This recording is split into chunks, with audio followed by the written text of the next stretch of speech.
Plate ভরা ভাত নিয়ে আজকে আবারও চলে আসলাম তোমাদের সাথে শেয়ার করতে আমার দুপুরে খাবারের ভিডিও। আর আমার খাবারের ভিডিওগুলো তোমাদের কাছে কেমন লাগে অবশ্যই কিন্তু কমেন্টে জানিয়ে যাবে।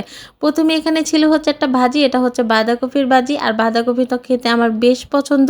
শীতকালের মোটামুটি সব সবজি খেতে আমার অনেক ভালো লাগে, যে তৃপ্তিটা হচ্ছে আমি গরমকালের কোনো সবজিতে পাই না। শীত চলে যাচ্ছে তাই বড্ড কষ্ট হচ্ছে, কারণ কয়দিন পর আর এই মজার সবজিগুলো খেতেই পারবো না। এই তো ভাজি দিয়ে খেয়ে নিলাম। তারপর এখানে ছিল হচ্ছে, এটা হচ্ছে ছোট ছোট যে বাইল্লা মাছ থাকে, সে বাইল্লা মাছটা আলু টমেটো দিয়ে একদম চচ্চড়ি করছি।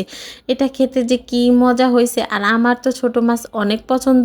আর এরকম বাইল্লা মাছ কাসকি মাছ এগুলো না একদম পোড়া পোড়া করে আলু টমেটো দিয়ে চচ্চড়ি করলে না অনেক মজা লাগে। আর আমি হচ্ছে আরও একটু স্বাদ বাড়ানোর জন্য সাথে একটু বেশ করে লেবু চিপে নিলাম। লেবু চিপে যখন মুখে দিলাম না, তখন মনে হলো কি যে শান্তি! কে বলে ভাই গোছে শান্তি, সবচেয়ে মজার শান্তি হচ্ছে মাছে। মাছে ভাতে বাঙালি, মাছের উপরে আর কোনো শান্তির খাবার হতেই পারে না। এই তো যাক, আলহামদুলিল্লাহ আমি হচ্ছে ছোট মাছ দিয়ে খুব মজা করে খেয়ে নিলাম। এরপর হচ্ছে প্লেটে একটু ভাত নিলাম, আর সাথে কি নিলাম দেখো তো, সাথে নিয়েছি হচ্ছে গরিবের জাতীয় মাছ, মানে হচ্ছে পাঙ্গাস মাছ, যেটা দেখলে অনেকেরই নাকি অ্যালার্জি উঠে, ঘৃণা লাগে, অনেক কিছু হয়। কিন্তু ভাই সত্যি কথা, আমি পাঙ্গাসের অনেক বড় ফ্যান। আমার কাছে পাঙ্গাস মাছ অনেক বেশি ভালো লাগে।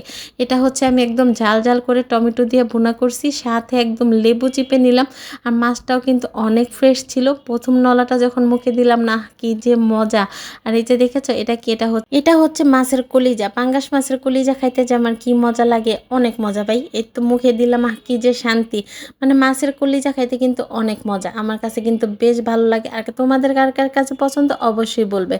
এই তো আলহামদুলিল্লাহ, এই ছিল হচ্ছে আমার আজকের দুপুরের খানা পিনা। তোমাদের কাছে কেমন লাগলো অবশ্যই জানাবে, আর ভালো লাগলে অবশ্যই একটা সাবস্ক্রাইব করে দিবে।